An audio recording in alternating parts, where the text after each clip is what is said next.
Hello lovely people, welcome back to my channel. I hope you are all well. It's nearly Christmas time. I'm in another festive jumper, and festive Christmas times mean one thing and one thing only in the theatre world.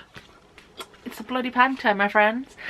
I went to see the Grand Theatre's version of Sleeping Beauty this week, so I thought I would talk you through my thoughts,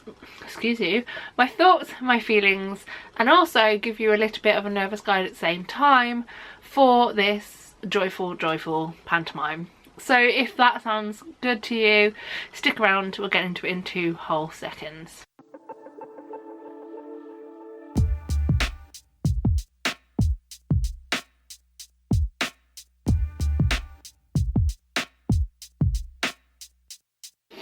So as I said, I am doing 2 videos in one this time round. Normally I do a nervous guide for a show, which is where we talk about content warnings, sensory warnings, etc. And then we do a separate one, which is the review.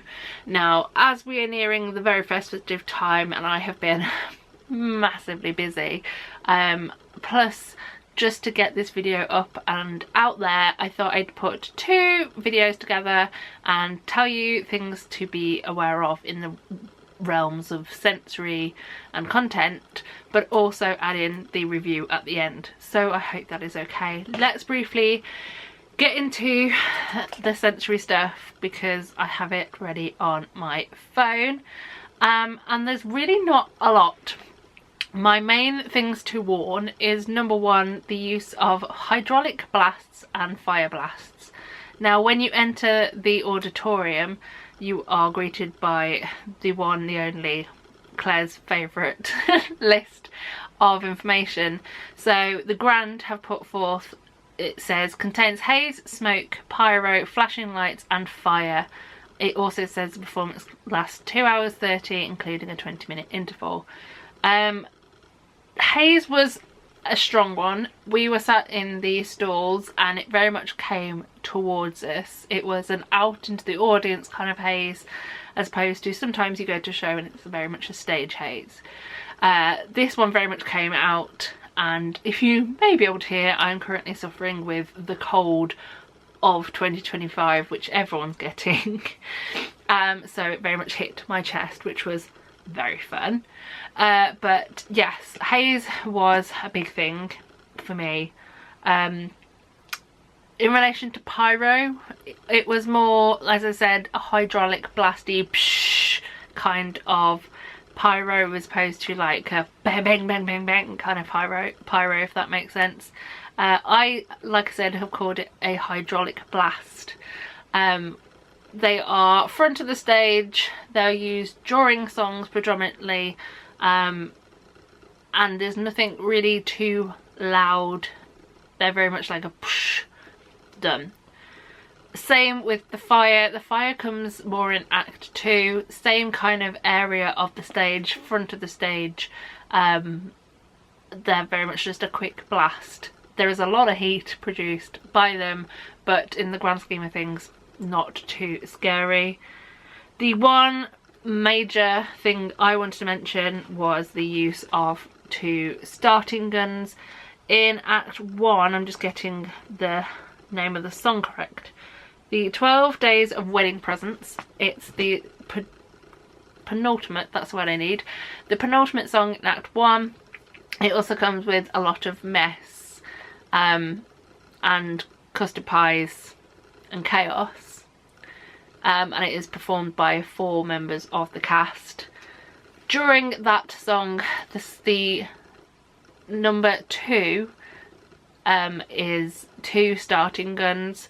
They are kind of waved around every time 2 starting guns happens until it gets more and more chaotic, and all of the things kind of end up absolutely everywhere. But occasionally they are fired. They are not loud gunshot sounds,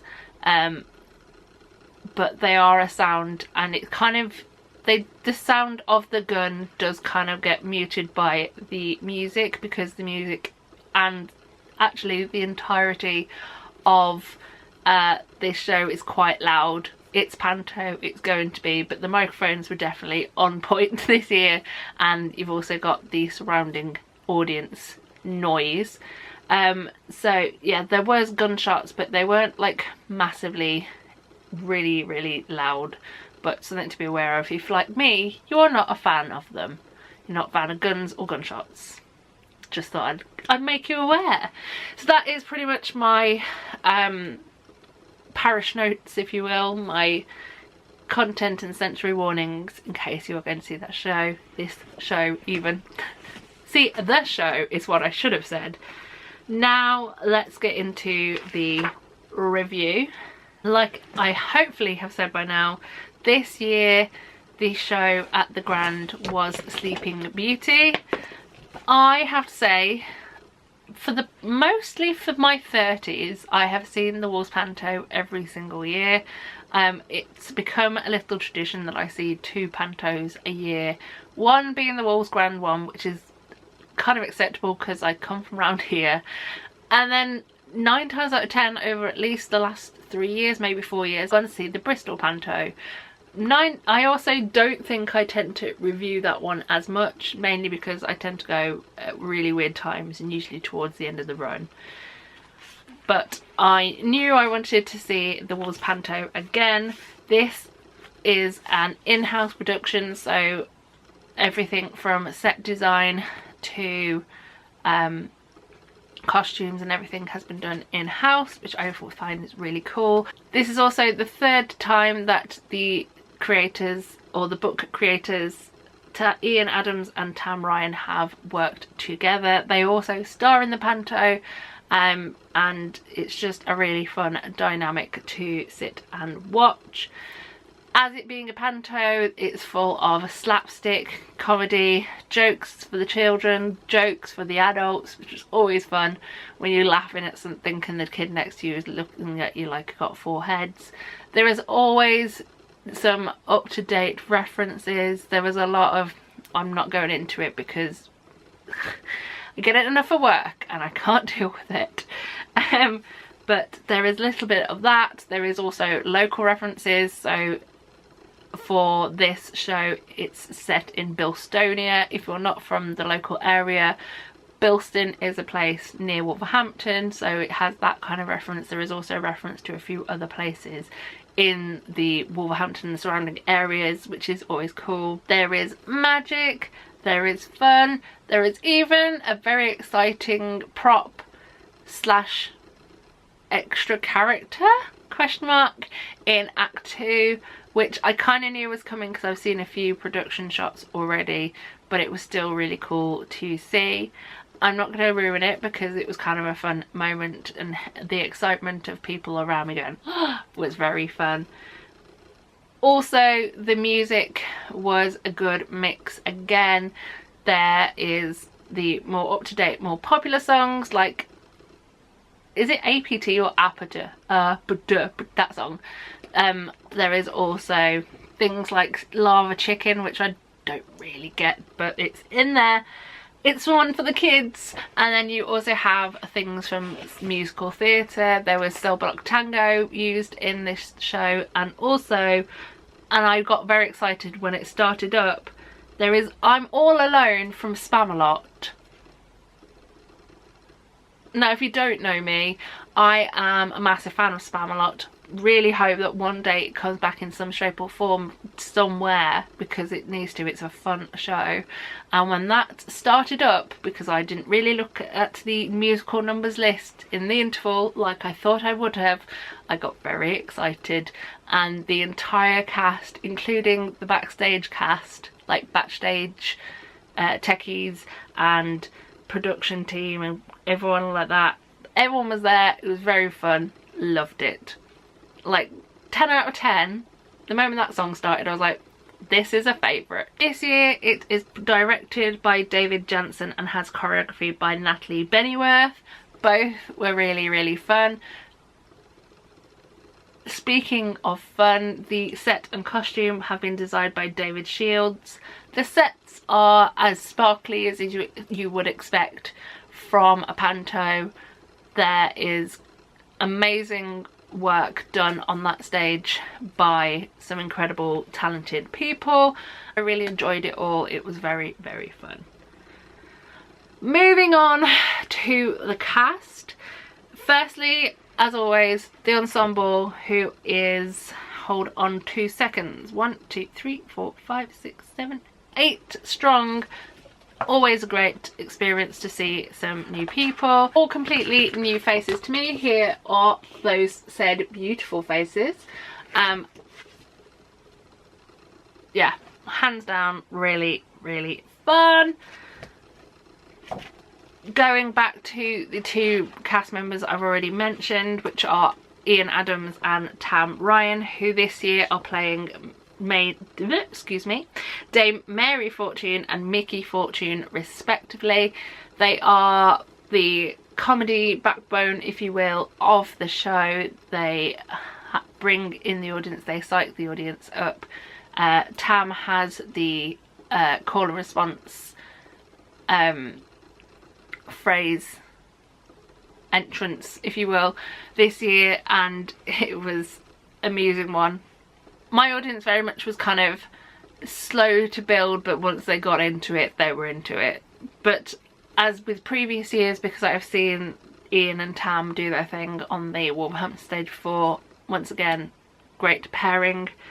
Zach Douglas played the role of Gerald the Herald, which has to be one of my favourite roles this year in this panto. There is twists and turns with that character I was not expecting when I sat down on my seat. Gerald is a hilarious character and Zach plays him absolutely brilliantly. Also, Zach is a local performer. He is from Wolverhampton, and as I've said previously, when seeing shows, I like to see people who are from around these parts, because it's really just nice to see people who have done these amazing things come back and do things at the Grand again. Speaking of local people, our prince this year, by the name Prince Stephen, I think it's Prince Stephen from Bridgnorth, but do not quote me on that because it's not in the programme. He was played by Solomon Davey. Solomon has done amazing things. He has been on the West End in Greece. He has done different things in the past, and it was again really fun to see him on our Wolverhampton stage. He worked excellently alongside the princess, who I'll talk to in a minute, but also had a great time during the 12 days of wedding presents scene alongside Ian, Tam and Zach. It was a great little routine they had going, and how he didn't fall on his, and I can't say it another way, on his arse more times than he did during that song. It was very impressive. I'd have been down straight away. Going back to the princess I just mentioned, Princess Beauty, otherwise known as Aurora. The princess is played by Georgia Utica Davis. I really enjoyed her voice. It was beautiful. I liked her working alongside Solomon as the prince. The prince and the princess get together pretty quickly during this show. I kind of understand that. But as I said, was very fun to sit and listen and watch Georgia in the role of the princess. Also, being Sleeping Beauty, didn't have much time to sleep, bless her. She kept going. Fair play. Final 2 cast members I would need to talk about. Firstly, Deborah Stevenson, who played Queen Bertha of Bilstonia. Deborah showed off her impressionist skills excellently, working alongside a variety of people, and also just when she's given the stage on her own. I think she was definitely my mother's favourite of the evening, but mine, alongside Gerald the Herald or Zach, was Danny Beard, who played Caraboss. He was an excellent baddie in the best way possible. There was definitely a few people in the audience were like, when he came on, they were like, do I boo or do I cheer? There's that kind of vibe. Because of his notoriety, there are definitely people who went to see this show because of him. But I really enjoyed Danny on the stage. His 2 big moments firstly his first entrance, where he's singing Get the Party Started, formerly known as a Pink song, but he sung it in more of the Shirley Bassey version, the very Get This Party Started, you know, which was a great entrance onto a stage.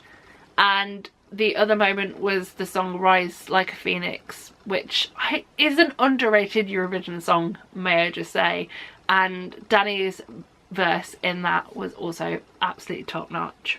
His personality as the character of Caraboss was absolutely brilliant. Very much kind of arguing with the audience, telling them that they need to be booing a bit more. It's like, this is Panto, come on, you've got to boo. Just, I very much thoroughly enjoyed watching Danny Beard on a stage as Caraboss. Top notch. If you can't tell, I had a very fun evening. I was under the weather and still am, but that didn't dampen my spirits. It is a great show, another brilliant one for the Wolves Grand, and it even came with a complete mega mix of songs that weren't even in the show for the finale, which was very fun, including a little bit of steps. We all love a bit of steps. This Panto is currently playing at the Wolves Grand until the 4th of January. It is well worth a ticket. It's very fun. It's quite loud. It's just everything you need just before Christmas / just after Christmas, because that's usually how Pantos work. But there we go. I'm going to round this video off here. So thank you very much for watching. I hope you enjoyed. I hope you come back. Have you seen a Panto this year? Are you seeing a Panto this year? If you are, tell me where you're seeing Panto and who are your stars, because I always find it fascinating.